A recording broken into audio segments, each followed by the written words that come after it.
The new stars at the silver screen changed the face of the motion picture industry forever. The Minions are back with a touch of mystery. Bobby. Oh, Humphrey. Piñata. Carbonara. Lasagna. Now in Minion Vision.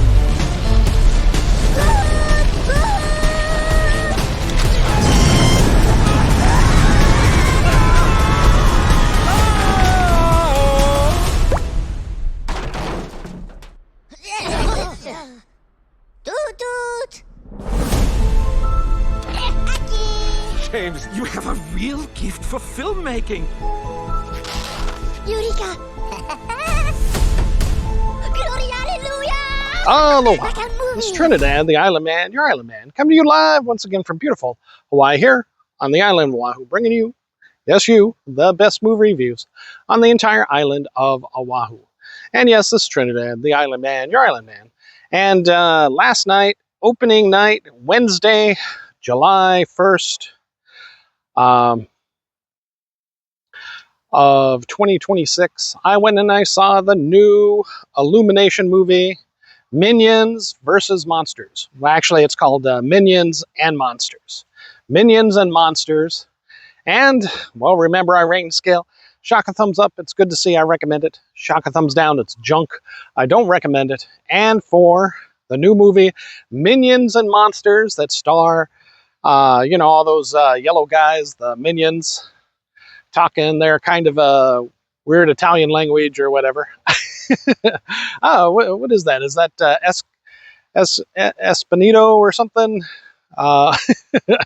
Language, Esperanto or something? I don't know, maybe. But I'm not sure. I have yet to decipher it myself. But definitely you can hear some European verbs in there, along with some words. But it's definitely not English unless you're talking when they speak like poo or something. Well, but overall, it is, surprisingly, a Shaka Thumbs Up.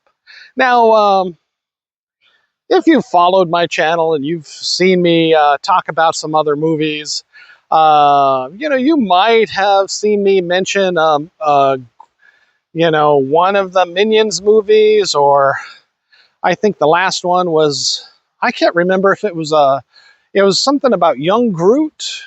I think it was a Gru movie, but it had, you know, a lot of the Minions in it. It was kind of pretty much branching out the Minions. More so than young Groot, young Gru. I'm more of the Gru man myself. I liked his last adult movie with him and the family, meeting his twin brother, and taking on the bad guys now that he's a good guy. Even though the Minions still work for him, they seem to only worship big bosses, and he's still a big boss. And they haven't killed him off yet, like many many others of the bosses that they've had in the past. He has so far been lucky to survive their worship, apparently. And well, this movie, you basically get a little bit more backstory of the Minions. You see them, that they seem to have existed since the dawn of time, almost. You might have surmised that from some of the other Minion movies. But here, you know, they're always looking for the big boss for them to worship and follow and serve, basically. You know, and you see a little bit of that in this movie. They go everything from giant Cyclops in ancient Greece, apparently, to a wizard, an evil sorcerer of some type, summoning demons out of this magic book.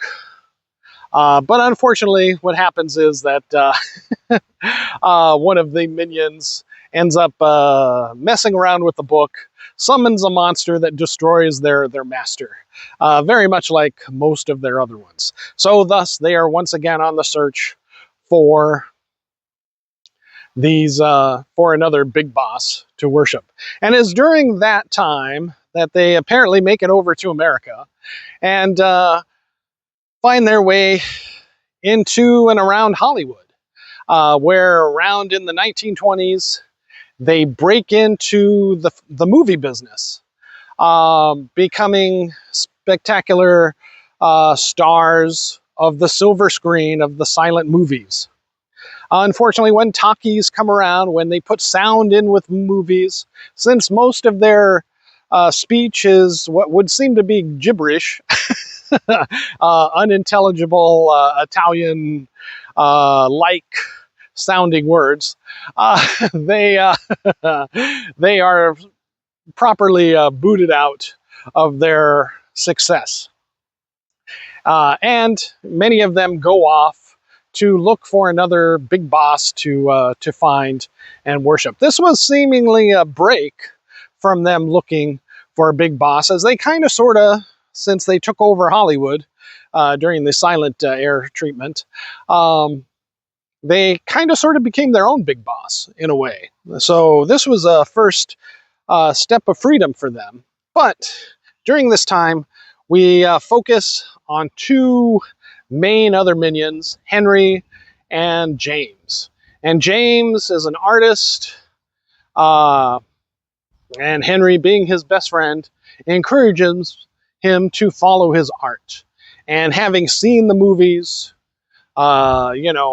film there in Hollywood, he is enamored with it and wishes to become a director himself, making his own movie, Minions and Monsters. But they need a big scary monster, as you've seen them mention in the trailer. And so thus, Henry, having been the one, I think, either him or James, to have destroyed their former big boss master, the evil sorcerer back in the day, he had saved the book that summoned all these creatures that the evil sorcerer would do. The one that he accidentally summoned a creature and it killed the master, the big boss. So with this book, James can thus summon a creature and put in the movie. And thus they do. And you see that it's that little green guy, not very scary looking, not very tough apparently, not the monster that they wanted. But he knows where these monsters are, and he can get more monsters, more spooky monsters. And thus, with that, the day is saved and they can make their movie. But unbeknownst to them, which would go with an evil book used by an evil sorcerer, this demon, this green guy, is called the Deceiver. And although he seems to befriend both Henry and James, he is really looking to unleash his monster friends, gigantic kaiju giant monsters, to destroy the world. And thus, once he unleashes them, with the help of unknowingly Henry and James, it is up to Henry, James, and the rest of the minions to attempt to stop the destruction of not only Hollywood, which they love, but all of the world against this evil green guy and his fellow monsters. So thus, you have Minions and Monsters.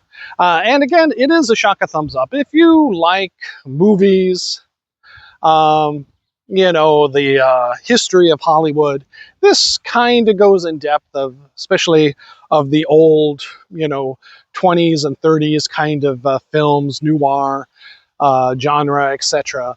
And, gives a slanted fictional history, but still a history that is doused a bit in truth. You have a Warner Brother-like studio that houses the minions and makes them their stars. So you do get a little bit of a sampling of history and historical knowledge with this movie of old-time Hollywood, despite it being from the Minions' perspective. So yes, I got to say this movie, this movie was hilarious. Usually I find the Minion shows pretty stupid and pretty dumb and boring. It's with the intellectual aspect of Gru that I usually enjoy more than any of these other Minion movies.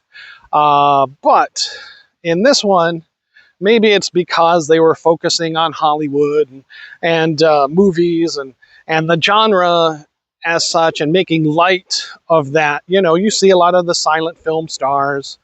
You see Buster Keaton, etc. Some other ones, in fact, Charlie Chaplin, I believe. You know, even, you know, they have one of the minions play like a Humphrey Bogart detective in one of their movies, you know, that they show during their time in Hollywood when they're big stars, before they get kicked out of the talkies. So, you know, that aspect of it is very, very fun and very fictional. And surprisingly, you get kind of a new version or a new aliens versus monsters kind of movie within this movie. I won't spoil anything for you, but there is, you know, when they split off from James and Henry, looking for their own big boss, they find kind of an alien invader, willing and looking to take over the world. Meanwhile, Henry and James are summoning these monsters for their movie, and as they unfortunately find out, the world's destruction as well. So the two kind of bat heads, as one wants to conquer the world, this alien, and the monsters want to destroy the world. With the minions, of course, having found the big boss alien, they're serving him. So, so, you know, you get that in addition to the rest of this normal Minions movie. But it is definitely made for kids. A lot of slapstick humor. But again, you know, there's enough in there with the history of Hollywood to entertain the parents and the adults going to see this movie. So I give it a strong Shaka Thumbs Up, oddly enough. Will I see it multiple times? Probably not until it's on streaming, but you know, for being a one and done kind of movie, to see at the theaters, and the newest movie out, it's worth seeing if you've seen everything else at the multiplex for this holiday July 4th weekend. All right, mahalo and aloha.